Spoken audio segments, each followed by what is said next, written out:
Paz y bien, hermanos. Mi Señor resucitado, espiritualidad pascual como clave de mi vida. Esto que quiero compartirles no es una homilía, es más bien una plática, unos puntos de reflexión para hacer un retiro espiritual en Pascua.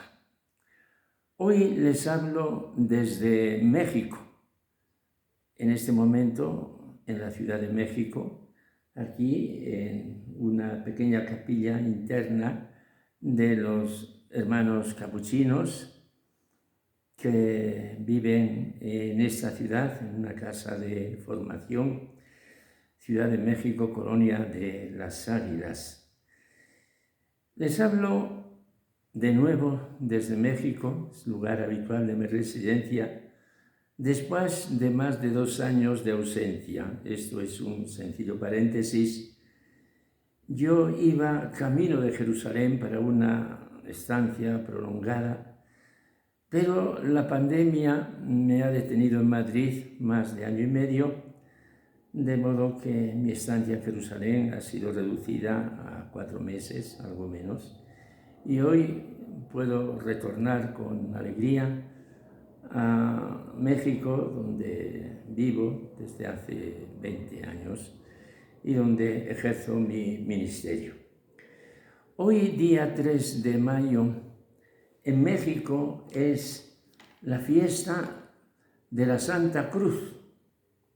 La Iglesia celebraba la Cruz de Mayo y la Cruz de Septiembre. Y cuando se hizo la reforma de la liturgia, pues se sintetizó todo en la Cruz de Septiembre, el 14 de septiembre, la fiesta de la exaltación de la Santa Cruz. En cambio, en México esta es una fiesta muy arraigada, de manera que los obispos pidieron a la Santa Sede que se pudiera seguir celebrando. Es una fiesta celebrada de un modo particular por los constructores. Cuando se termina un edificio, se pone una cruz en lo alto, adornada con flores.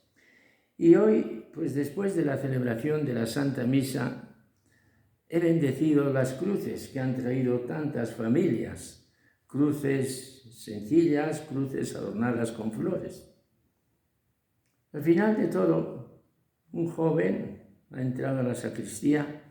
¿Me podría bendecir esta cruz? Con mucho gusto. Era una cruz con el palo seco y limpio. Le he preguntado, ¿y dónde la va a poner? Pues en el lugar del trabajo, ya, que bendiga el trabajo. Mis compañeros no son de estas cosas, pero pues yo la quiero poner. Pues muy bien. Hermanos,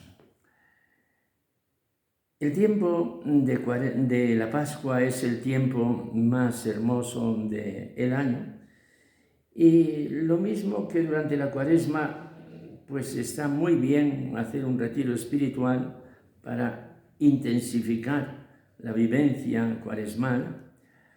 De un modo semejante, es muy oportuno que en Pascua también hagamos un retiro pascual. ¿Y cómo hacer un retiro pascual? Muy sencillo.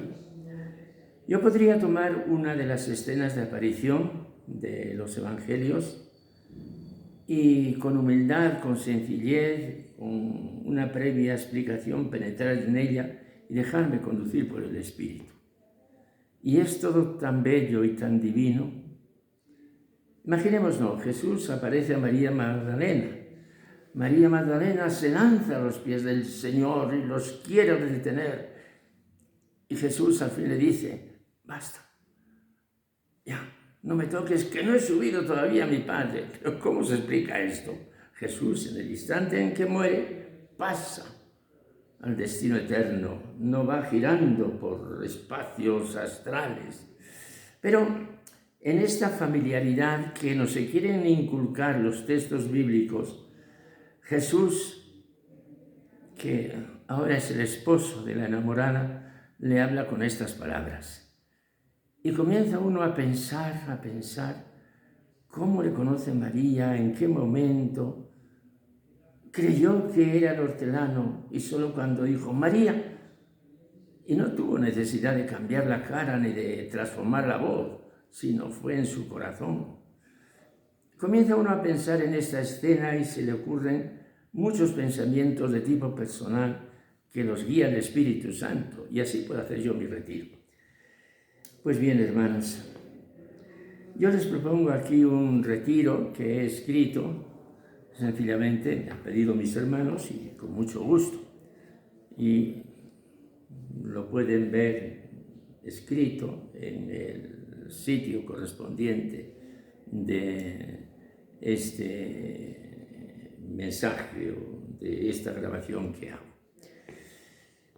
Voy a comenzar con una reflexión de pensamiento, diríamos, de teología, de filosofía, para identificar a Jesús resucitado. Ese va a ser el punto de partida, una especie de previo, para que luego pasemos a los puntos verdaderamente de meditación y de transformación espiritual, como les iré luego exponiendo. Jesús es el viviente. Vamos a identificarlo como una persona que vive, que está en algún sitio. Ya comenzamos a hablar con palabras necesarias que luego las vamos a ir relativizando y destruyendo, ¿no? Que ha resucitado cuando, hace 2000 años, hoy, cosas que queremos puntualizar para pasar luego a una exposición ya mucho más afectiva y cordial y poder entrar yo en el cuerpo santo del Señor resucitado. Nosotros podemos decir, alma de Cristo, santifícame, cuerpo de Cristo, sálvame. Comienzo diciendo que en el Evangelio se cuentan 3 resurrecciones. La resurrección del hijo de la viuda de Naín, no llores, Jesús le dice a la madre, y le entrega al hijo muerto. La resurrección de aquella niña de 12 años, la hija de Jairo. La resurrección de Lázaro. Estas resurrecciones las llamamos resurrección, pero no es el nombre propio, porque no se trata de resurrección, se trata de reviviscencia, de recoger una vida perdida, de rescatar algo que estaba en el pasado y que lo volvemos a hacer presente. En estos casos, resucitar es recuperar lo que se había perdido. Cuando uno muere y pasa a la eternidad, llega al punto final de su existencia. Y ahora no vamos a rescatarlo para que vuelva otra vez a hacer el recorrido que ya antes hizo. No. Aunque empleemos la palabra resurrección, el filósofo dirá, esto es una reviviscencia. Lo de Jesús no fue una reviviscencia, retomar el cuerpo perdido, sino ir adelante hasta el final en la plenitud del camino humano que termina en Dios, que es cosa muy distinta.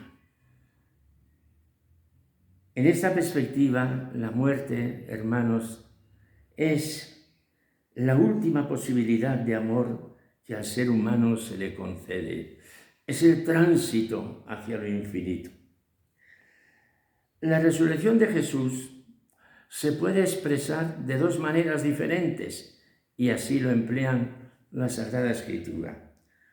Una forma de hablar de la resurrección es cuando decimos Jesús resucitó. el sujeto es Él.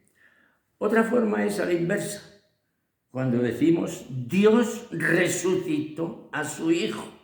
Jesús es el resucitado. Dios resucitó a su siervo y os lo envía en primer lugar a vosotros para que os traiga la bendición. En un discurso que hace Pedro en casa de Cornelio, lo cuenta el capítulo 10 de los Hechos de los Apóstoles, dice que Dios concedió a su Hijo, a Jesús, la gracia de aparecerse. Uno que pasa la eternidad, pasa a lo definitivo y ya no vuelve atrás.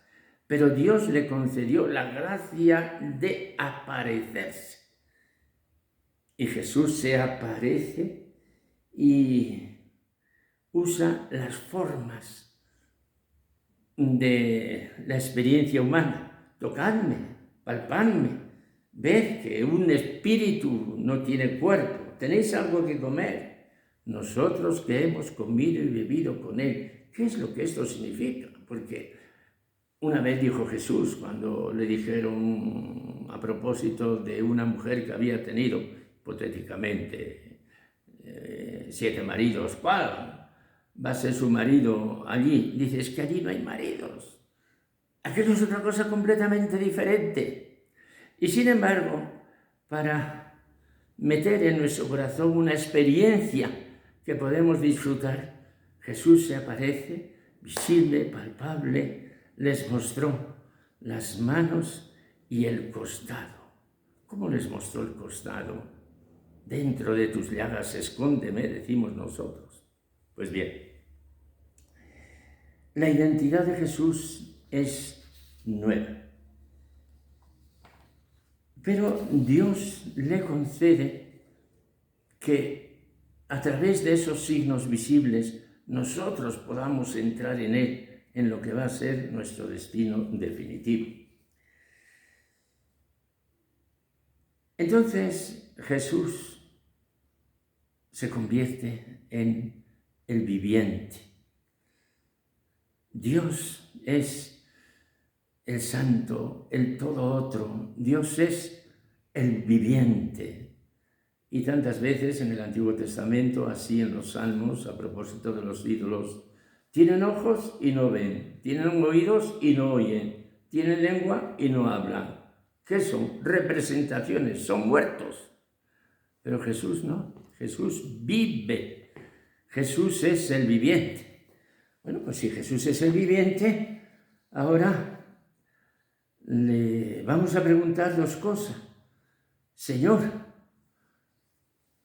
un viviente aquí en la tierra está configurado por un espacio.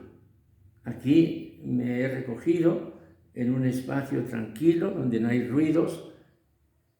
Este espacio me configura. ¿Dónde vives tú? Por otra parte, el ser humano y todo ser material tiene otra configuración, que es el tiempo. Estoy en esta hora de la mañana, caminando hacia el mediodía. Ante mí tengo unas ventanas que no se pueden ver, pero he escogido esta hora para tener en este tiempo luz del sol que venga a mi rostro. El hombre queda configurado por el espacio y el tiempo. Si decimos que Jesús vive, en algún sitio está. Pero este sitio, hermanos, no es un lugar allí a distancias infinitas, pero dentro del universo.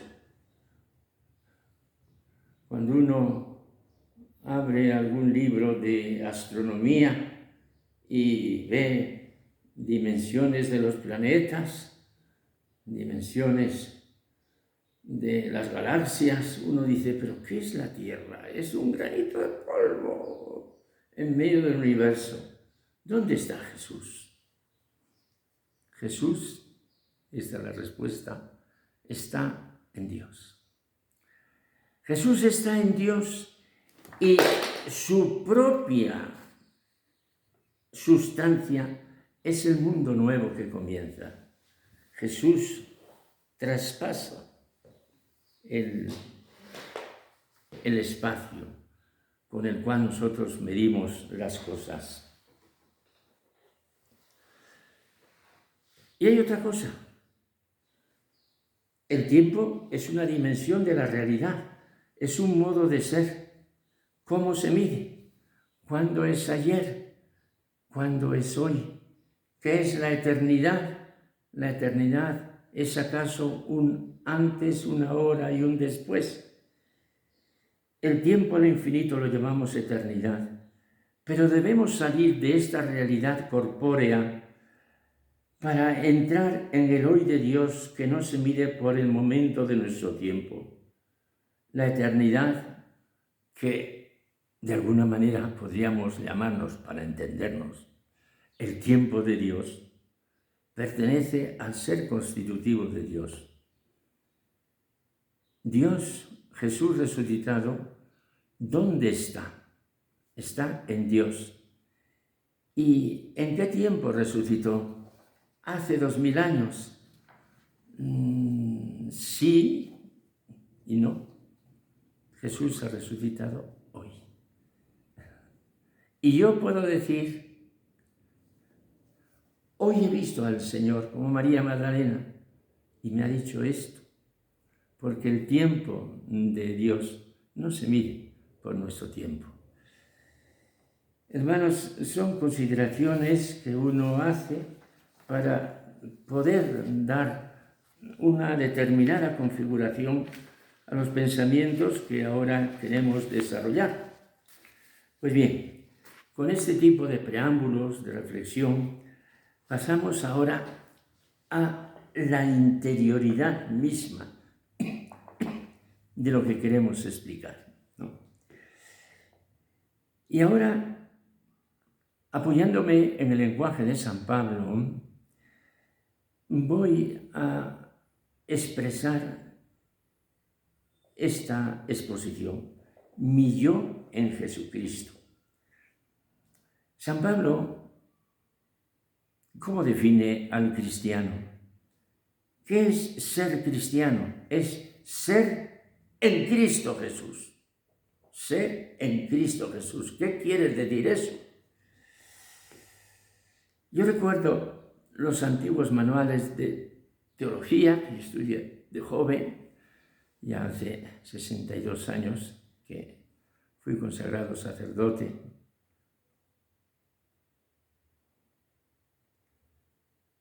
...62 años, año 1960. Y entonces se nos explicaban estas cosas, y estoy recordando autores y libros, y se nos decía, fijaos esto que ha inventado San Pablo. El cristiano es un en Cristo Jesús.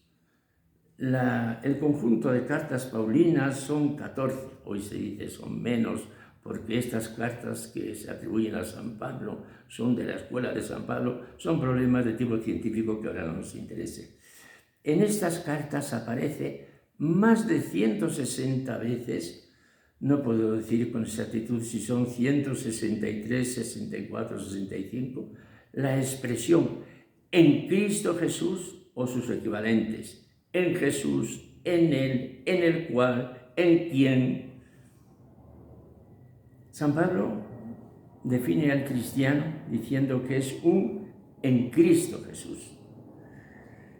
En Cristo Jesús. Yo estoy inmanente en Él.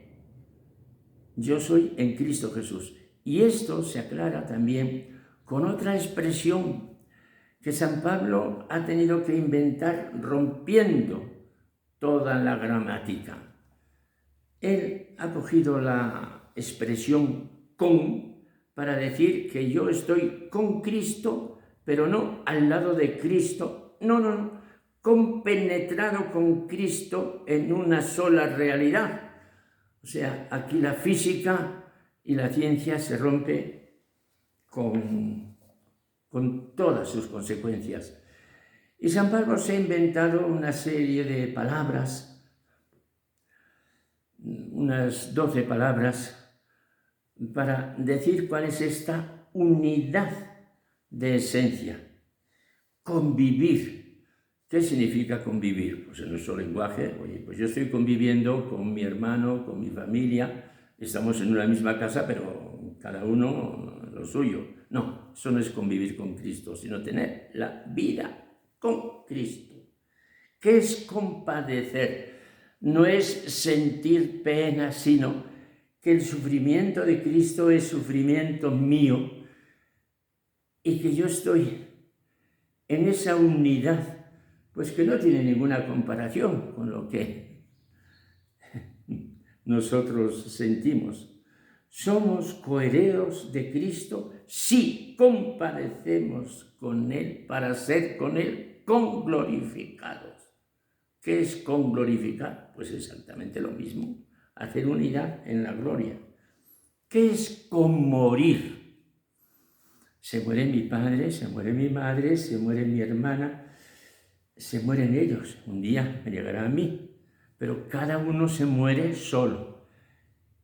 Si habéis muerto con Cristo, habéis resucitado con Él. ¿Qué nos está diciendo? Yo no he muerto con Cristo porque estoy vivo. No entiendes. Se trata de una realidad superior, espiritual. Pero por emplear este lenguaje, no pienses que estamos hablando de una ficción, sino de una realidad. San Pablo dice, hablamos a los espirituales en términos espirituales, que resultan absurdos para quien no está dentro de esta realidad que Dios nos ha dado. ¿Qué significa consepultar? Habéis muerto y habéis sido consepultados. En la sepultura de Cristo iba yo dentro. Habéis conresucitado. La resurrección de Cristo era mi resurrección. Habéis sido consentados. Cuando Jesús se sienta en la gloria, yo soy consentado con Él. Que tampoco quiere decir, pues yo tengo al ladito de Cristo un puesto, no, sino que Cristo está al lado del Padre, pues yo estoy con Cristo, consentado con Cristo, con glorificado. Fíjense, hermanos, San Pablo vivía todo esto y lo vivía de una manera tan real que escribiendo a los filipenses les dice, para mí la vida es Cristo. La vida es Cristo. Y el morir es una ganancia. Pero si el vivir en esta vida mortal me supone trabajo fructífero, no sé qué escoger. Me encuentro en esa alternativa. Por un lado, deseo partir y estar con Cristo, que es con mucho lo mejor. Pero por otro lado, pues veo que me necesitáis y que Dios me va a tener todavía con vosotros. Hermanos, son realidades que sencillamente el Espíritu las tiene que verter en nosotros para entrar en este mundo, que es no una fantasía, sino una maravilla.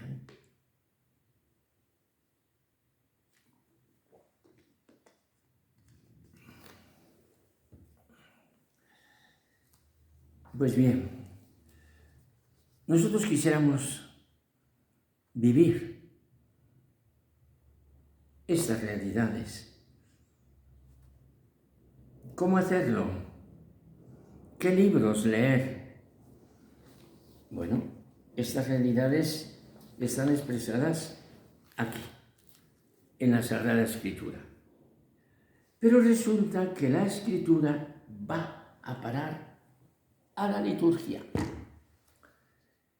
Y para vivir del modo más adecuado el misterio, las posibilidades que nos abre la resurrección de Jesucristo, acudamos a la liturgia. Estoy refiriendo pues a la liturgia de la Santa Eucaristía y me estoy refiriendo a la liturgia de las horas, a esa oración de laudes, de vísperas y de las horas de entredía. Sucede que la Sagrada Escritura nos va dando trocitos tomados de la liturgia y queda uno completamente admirado. Pero qué maravilla es esto, ¿no? Dejémonos conducir por la liturgia para llenarnos de la presencia de Cristo resucitado. En Pascua se lee el Evangelio de San Juan. Es el Evangelio espiritual, es un evangelio al que hay que entrar a través de un camino espiritual que se llama la mistagogía, la conducción hacia el misterio que nos revela este evangelio.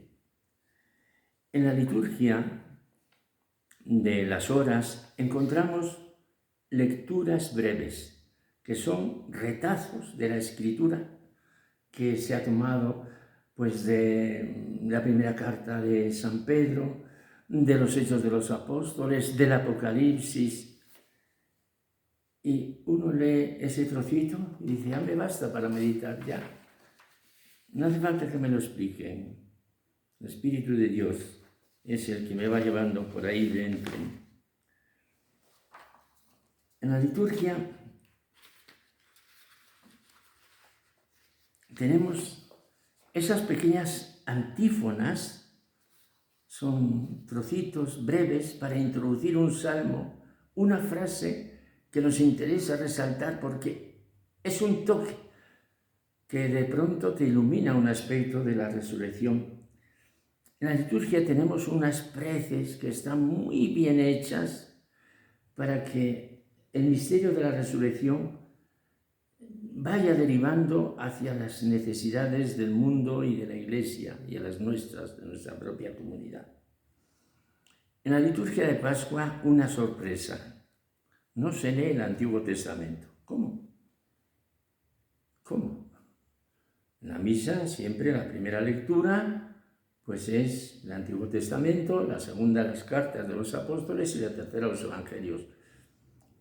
En Pascua no se lee el Antiguo Testamento para significar todo aquello que iba anunciando el Antiguo Testamento. Cuando nos dice San Juan que llegaron allí Pedro y el otro discípulo que corría más, y al ver creyeron. Es que no habían entendido las Escrituras. Pues, ¿qué decían las Escrituras? Que Él tenía que resucitar, Jesús tenía que resucitar. En Pascua dejamos a un lado el Antiguo Testamento para decir, todo el Antiguo Testamento está cumplido en la resurrección de Jesús. En fin, cuando nos vamos aficionando más y más a estos libros sagrados, le vamos sacando un gusto muy especial y sencillamente, pues la Biblia se nos hace nuestro libro preferido, el libro que tenemos en nuestro estudio, en nuestra habitación, pues como el libro central de nuestra existencia. Siguiendo con estos pensamientos, hermanos, ahora quiero, cuando el Señor me dé, pasar a una serie de proyecciones en este momento de mi vida personal y la vida de la comunidad entera. El misterio de la resurrección del Señor al final nos debe llevar a tomar una determinación, una opción, o mejor dicho, dos opciones, que son las que quiero expresar ahora y que serían el fruto de este conjunto de reflexiones. La primera opción es la siguiente, que habiendo visto, percibido, por gracia y misericordia de Dios, estos misterios, mi opción es, yo quiero ser del todo de ese Jesús que ha muerto por mí y ha resucitado por mí. Yo quiero ser del todo de Él. Y la segunda opción, hermano, es la siguiente. Jesús ha dejado tras de sí una comunidad de creyentes que llamamos la Iglesia. Y yo quiero ser del todo de la Iglesia. Bueno, para ir perfilando estas opciones que cada uno les ha de dar su contorno personal e individual, vamos a detenernos, pero pasando por la ligera, por algo que nos preocupa. Y es esto, es la pregunta, hermanos, de ¿qué nos está pasando? ¿Qué nos está pasando? Yo soy religioso de la Orden de San Francisco, de los hermanos menores capuchinos. Hace muchos años, si soy sacerdote, pues de hace 62 años, antes de ser sacerdote, hice mi noviciado, mi profesión, mis votos religiosos que duraron 3 años para que fuese una experiencia y hacerlos luego para toda la vida. Pero hoy veo, no hay novicios. ¿Pero cómo? En mi tiempo estaban así. ¿Qué nos está pasando? ¿Por qué esta vida no produce fascinación?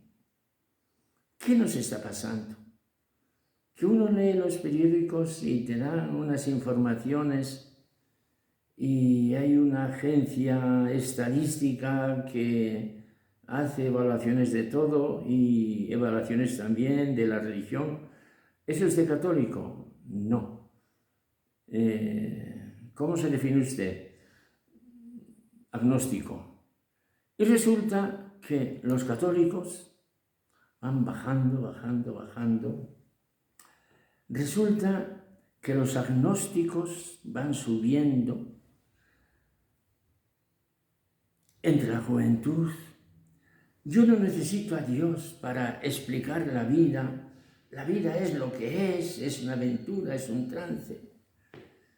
Resulta que cada vez hay menos matrimonios y cada vez hay más divorcios. Resulta que en la sociedad las cosas se revuelven, que la política es una lucha y uno dice, Dios mío, telediario, lo voy a ver, si son todos riñas, si son... Y resulta que nos ha venido esta guerra que ¿quién la entiende? ¿Y a dónde va a parar? La pregunta es, ¿qué nos pasa? ¿Qué nos pasa? Y por otra parte, fíjense, las universidades van estudiando y cada vez hay nuevos descubrimientos, nuevos ámbitos de vida. Tenemos estos aparatitos con los cuales ahora mismo yo estoy grabando esta conversación con ustedes y con este aparato me puedo entender con mi familia traspasando el Atlántico. O puedo llegarme hasta los confines de Oriente, pues esto es una maravilla. Resulta que en nuestras órdenes religiosas se ha estudiado mucho los orígenes, en todas las órdenes, y hemos ido redactando documentos preciosos. En mi juventud no había unas exposiciones tan límpidas, tan claras. Hoy conocemos a San Francisco mucho mejor que lo que me lo explicaron a mí de joven. Hermanos, y las encíclicas de los papas, pues es una maravilla. Y sin embargo, hay algo que se está deteriorando. Aunque también uno ve,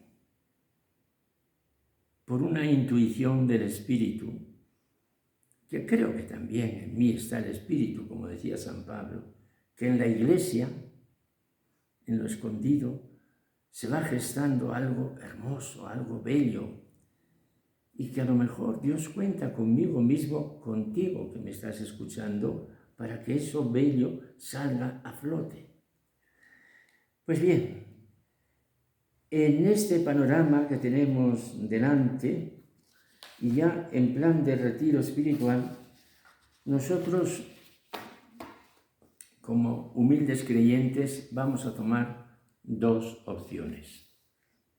La primera opción de vida: fiado en tu misericordia infinita, quiero seguir tu divina inspiración, Jesús, para que mi vida en todo momento sea un canto de amor a ti.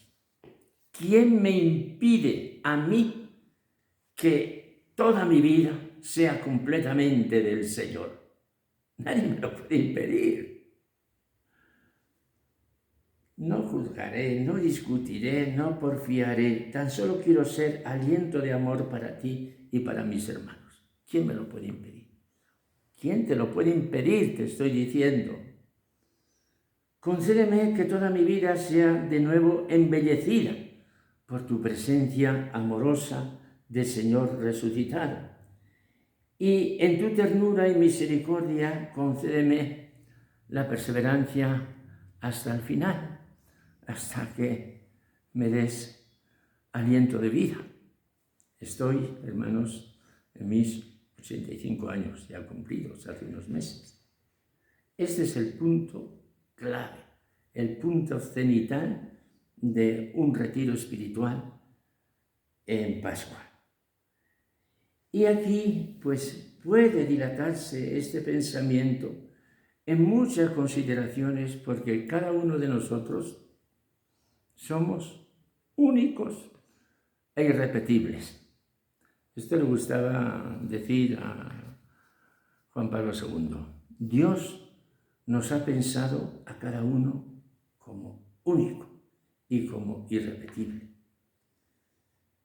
Al fin, la vida es un encuentro personal con Jesús, a quien asumo como clave total de mi ser. Entrar en comunión con Él es anticipar ya la plenitud de mi camino, que se inició un día en la eternidad con el pensamiento de Dios. Si Jesús dijo, mirad las flores del campo, sí, las estoy mirando, míralas bien. Dios las ha creado a cada una y les ha dado una hermosura que ni Salomón con sus mejores vestimentas la tuvo, y Dios las cuida. ¿No valéis vosotros mucho más que las flores, que los pájaros? Eso nos dijo Jesús. Eso me lo tengo que aplicar yo a mí mismo. No hay flor maravillosa en el mundo entero tan hermosa como es mi alma.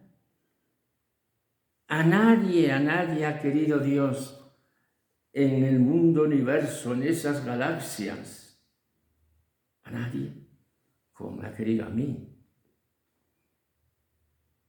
El día pasado iba yo en Madrid, en el autobús, y en una pantallita donde iba dando las estaciones, pues iba poniendo anuncios y cosas interesantes. Y de repente veo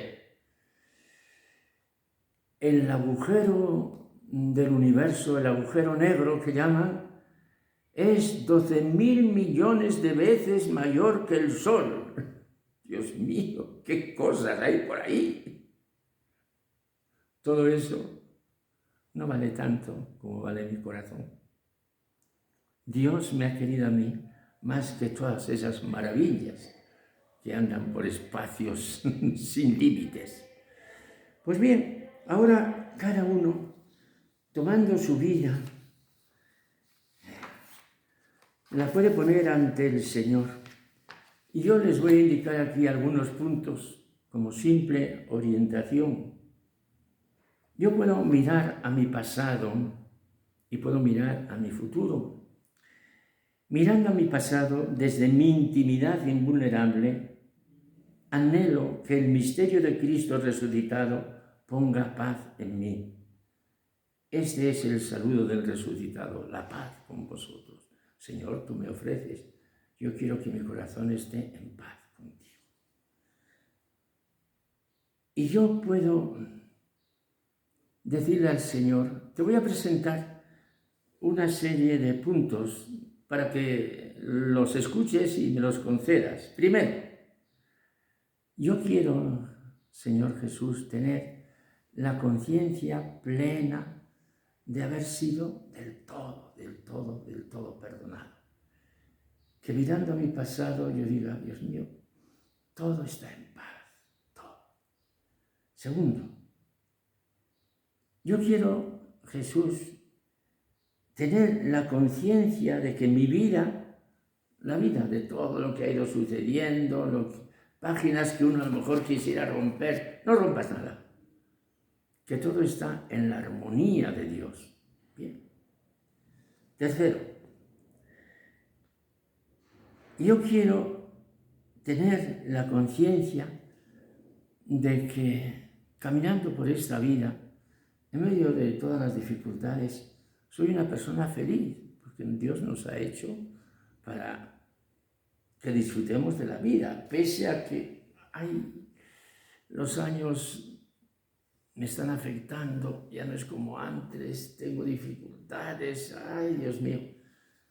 Es cierto, la vida está llena de puntos dolorosos, pero Señor, en medio de todo yo quiero ser feliz por ti, por tu santa resurrección. Y cuarto punto, Señor, yo quiero tener la conciencia de que en la historia universal yo estoy cumpliendo mi oficio, mi misión, que estoy haciendo lo que tú quieres de mí. Que cuando yo voy paseando y veo por el campo, mira esta florecita, mira, la voy a coger, me la voy a llevar conmigo, la voy a poner en un vasito de agua para que me alegre un poquito. Esta florecita tiene un destino en el mundo, pero si nadie la conoce, Dios sí la conoce. Si yo me muero, no pasa nada. Sí, hermanos, pasa algo. Se ha muerto un hijo de Dios, Dios me conoce. Yo quiero saber, pues, Señor, cuál es ese puesto mío en el mundo. Y quiero llegar a entender que esa florecita que a mí me ha llamado la atención, y hasta se me ha ocurrido hacerle un poemita de amor, y la he cogido. Esa flor era tan importante como el sol entero. Que uno no es importante en la vida por un birrete que le den, una toga, unos títulos, no. Que la vida tiene otro misterio. Señor, yo quiero pasar por la vida siendo un reflejo de que tú eres bello, tú existes.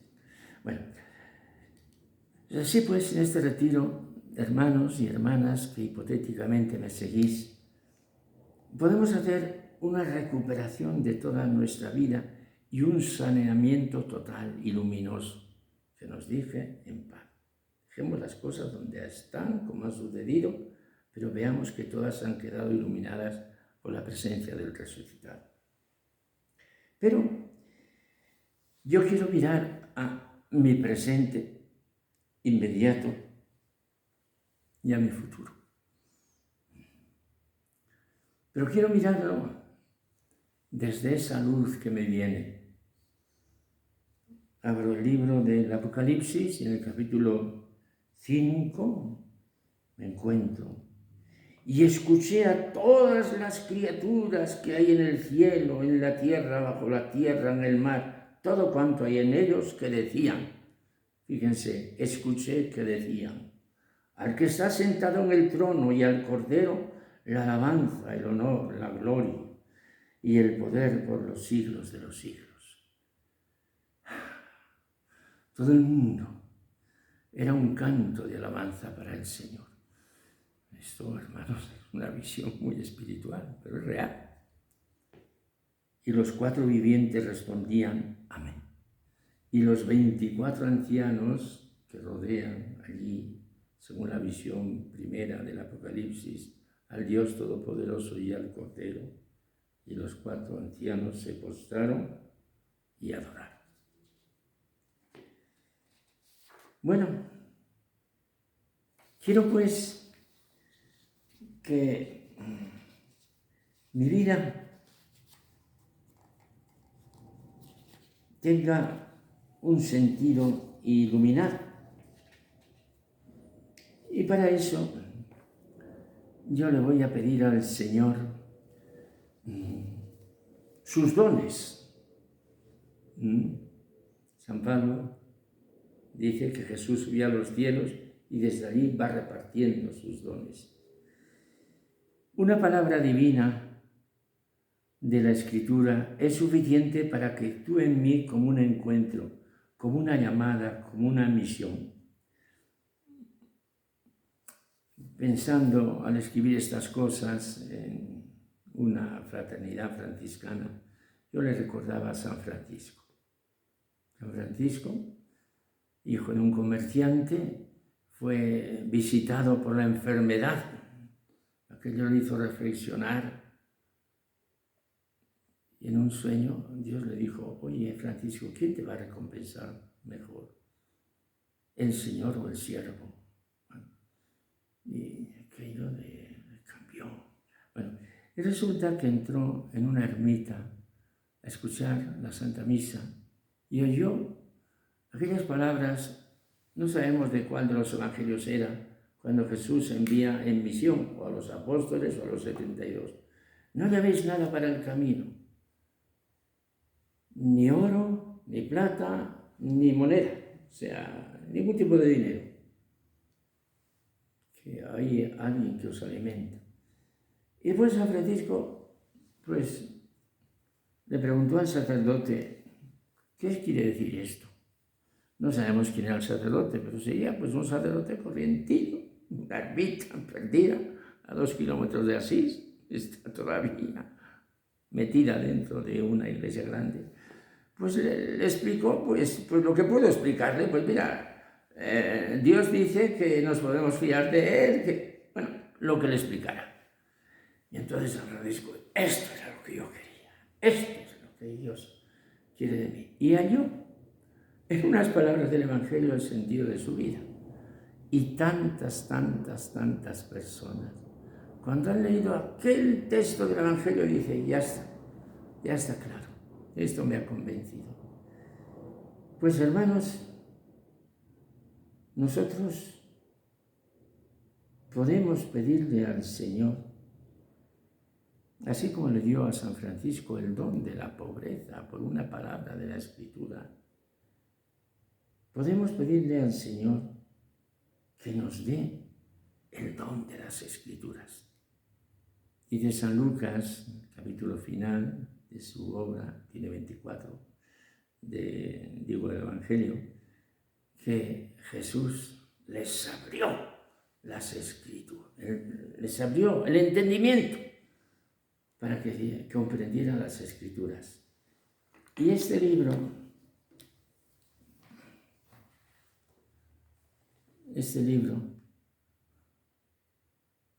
nos puede abrir el sentido de nuestra vida. Entre paréntesis, estaba explicando servidor en una clase, que ese ha sido mi oficio, explicar las Santas Escrituras. Estaba explicando lo que fuera. Y al final de la clase, una religiosa me dice: padre, para mí el sentido de mi vida lo he encontrado en San Marcos, no sé si es el capítulo 4, versículo 31. ¿Qué frase?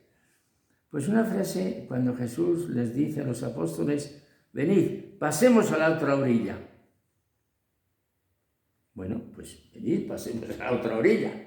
No, padre, no. Ahí he encontrado el sentido de mi vida. Pasemos a la otra orilla. Bueno, siempre tienes una orilla por delante. Adelante, pasas a la otra orilla.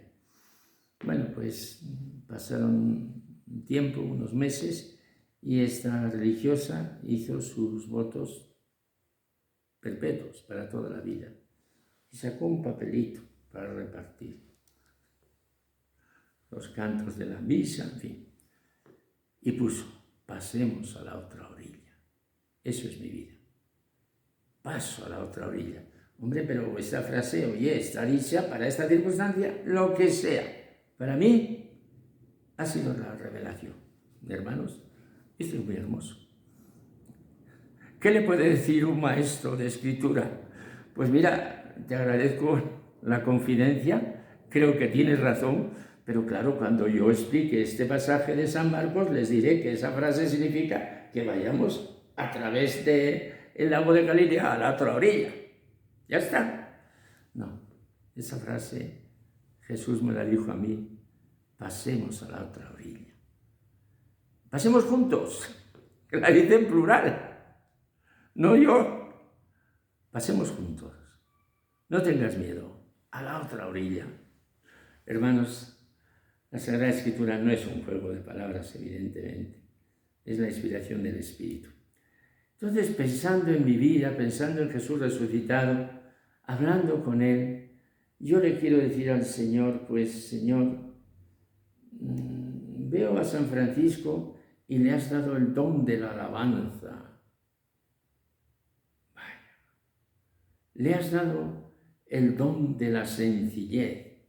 Una vez escribió San Francisco una cartita, unas alabanzas a las virtudes, y decían: salve, reina sabiduría, el Señor te salve con tu hermana, la pura santa sencillez. Pues San Francisco tuvo este don admirable, la santa sencillez. Nosotros nos complicamos. Jesús resucitado me puede conceder a mí, pues, el don de la sencillez. Y escarbando en la vida de San Francisco, pues uno puede buscar otros pasajes, otras vivencias, y pues dice, yo hablaba estas cosas a mis hermanos, les decía, mirad otro aspecto. Ahí ha quedado escrito. Sigamos. ¿Qué anhelo yo para mi vida personal con Jesús resucitado?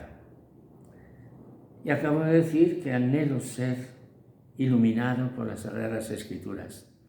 Recuerden esto que le ocurrió a Jesús en su pueblo, en la sinagoga de Nazaret, que entró un día para la oración sabática, seguramente, un sábado, y le dieron las Escrituras, y él tomó un pasaje de Isaías y dice: el Espíritu del Señor está sobre mí, porque Él me ha ungido, me ha enviado a evangelizar a los pobres, a proclamar a los cautivos la libertad, a los ciegos la vista, a poner en libertad a los oprimidos, a proclamar el año de gracia del Señor.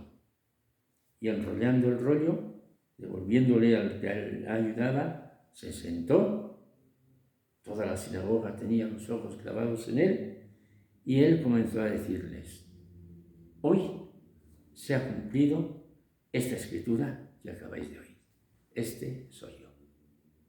Bueno, después la escena siguió adelante y terminó de un modo dramático. Las Escrituras es un regalo que Dios nos da. Y en medio de esta confusión reinante, vamos a la palabra divina, y uno con sencillez, con humildad, ante el sagrario dice: Señor, ¿qué quieres decirme a mí? El Evangelio del día, el Evangelio de hoy, ¿qué quieres decirme a mí? Hermanos, otro don que uno le puede pedir al Señor. Yo quiero pedirle al Señor el don de orar. ¿Y qué es orar? Escuchen un parrafito de una mujer que no había ido a la universidad, no había tenido ningún cursillo, Teresa de Jesús. Escribe en su vida lo que a ella le ocurría, que lo escribe para sus monjas, para decir: hermanas, si esto me ocurre a mí, pues vosotras haced lo mismo, pedidlo al Señor. Puede representarse delante de Cristo y acostumbrarse a enamorarse mucho de su sagrada humanidad. Santa Teresa, algún confesor muy sabio le dijo: mira, tú has ido avanzando mucho, deja a un lado la humanidad de Cristo y vete a cosas superiores, a la divinidad, a la Trinidad. Eso no le olía bien. No hay cosa más sublime que la humanidad de Cristo. Bueno, pues enamorarse de la humanidad de Jesús y traerle siempre consigo y hablar con Él, pedirle para sus necesidades, quejársele de sus trabajos. Señor, decirle: Dios mío, qué mal lo estoy pasando, no sé si te enteras, pero no estoy contento, no estoy contenta. Quejársele a Él, alegrarse con Él en sus necesidades, quejársele de sus trabajos, alegrarse con Él en sus contentos y no olvidarle por ellos, sin procurar oraciones compuestas, sino palabras conforme a sus deseos y necesidad. Una cosa muy interesante. Mira, hay una oración a tal santo que es muy prodigiosa. Déjate de oraciones escritas de papelitos. Pídele tú al Señor lo que te salga del corazón.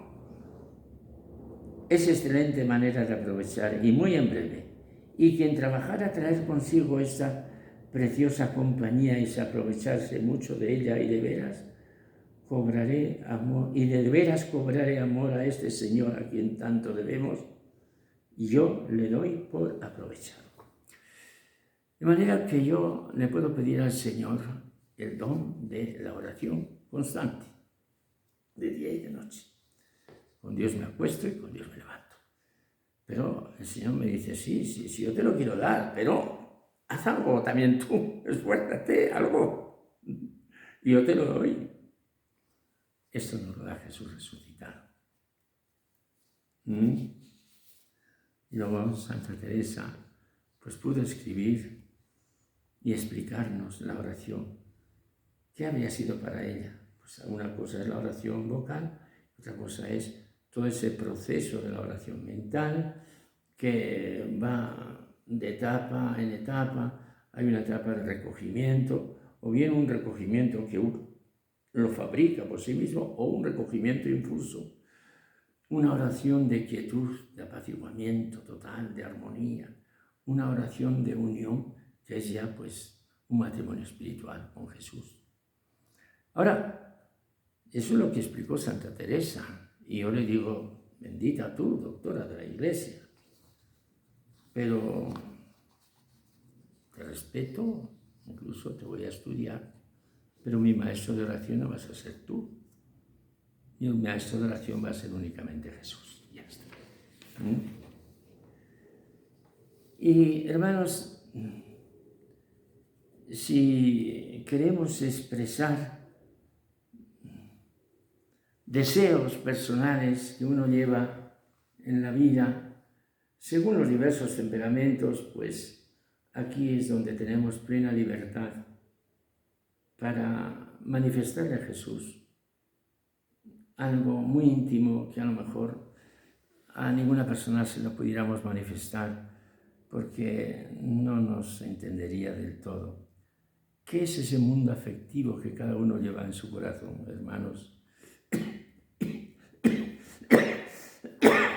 Cosa preciosa, cosa peligrosa, pero cosa valiosísima, valiosísima. Yo podría, por ejemplo, decirle al Señor: anhelo el don de la belleza. No precisamente como estética de la palabra. Quisiera tener yo una palabra bella para poder comunicarme, una palabra fluida, una palabra con la que construir poesía, que esto es maravilloso. Amo la belleza. Existe la belleza de la música, que para mí pues, es un campo absolutamente desconocido. Existe la belleza de la pintura. No podemos apreciar desde esta imagen esta representación que hizo un joven copiándola seguramente de algún icono oriental.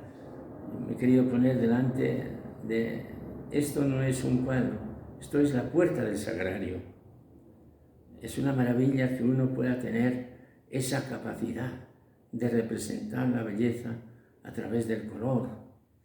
Cada uno de nosotros tiene sus cualidades, sus posibilidades. Claro, y uno quisiera disfrutar de esas posibilidades que lleva dentro. Hablando de la belleza, es famosa la frase de este gran escritor ruso, Dostoyevsky: la belleza salvará al mundo. Pero una vez, comentando esta frase, Benedicto XVI, hombre extraordinario en muchos sentidos, dijo, pero atención, ¿de qué belleza hablaba Dostoyevsky en aquella novela de El idiota, donde está esta frase? Hablaba de la belleza de Jesús, no de otra belleza. Esa belleza es la que salvará al mundo. En fin, cada uno ve surgir en el fondo de su corazón íntimos anhelos que el Padre Dios los contempla con sumo agrado, porque Él mismo es quien lo ha puesto dentro de mí. Así pues, al contemplar la resurrección de Jesús como clave de mi existencia, yo quiero como primera opción decirle al Señor: Señor, me consagro del todo a ti. Y al entregarte mi vida entera, también te hago una súplica de que tú la fecundes en tantos aspectos, los que yo conozco y los que todavía no conozco. Y viene otra segunda opción, hermanos. Yo quiero entregar mi vida entera a la Iglesia. Un religioso, una religiosa, en determinado momento de su vida, con plena conciencia, ha tomado una decisión: renuncio a algo que me resulta sumamente deseable y agradable, crear una familia, porque no hay nada más masculino, en el sentido más noble de la palabra, que el anhelo de la mujer, y correspondientemente no hay nada más femenino, también en el más noble y alto sentido de la palabra, que el anhelo de un hombre a nivel de su propia sensibilidad, de su propia grandeza. Y uno dice: Dios mío, todo eso es admirable, pero yo quisiera entregar mi vida a la Iglesia no por ese cauce bellísimo, sino por otro cauce de servicio. En este momento que la Iglesia está padeciendo, ¿qué esperas de mí que yo haga de la Iglesia, por la Iglesia? Pues a lo mejor, hijo mío, lo que espero de ti es puramente el silencio. Ofréceme tu silencio con amor, con amor, con amor. Y yo iré haciendo de una manera que nadie la puede definir lo que mi corazón ha pensado para mi Iglesia, que en realidad es mi esposa. Con estos últimos sentimientos, hermanas, hermanos, cierro esta serie de pensamientos. A todos nosotros, como hermanos en la fe, os deseo una Pascua hermosa, llena de luz, llena de armonía, llena de íntima satisfacción, porque he comprendido que Jesús me ama. Y Él es el sentido de mi vida. Aleluya. Feliz Pascua para todos. Paz y bien.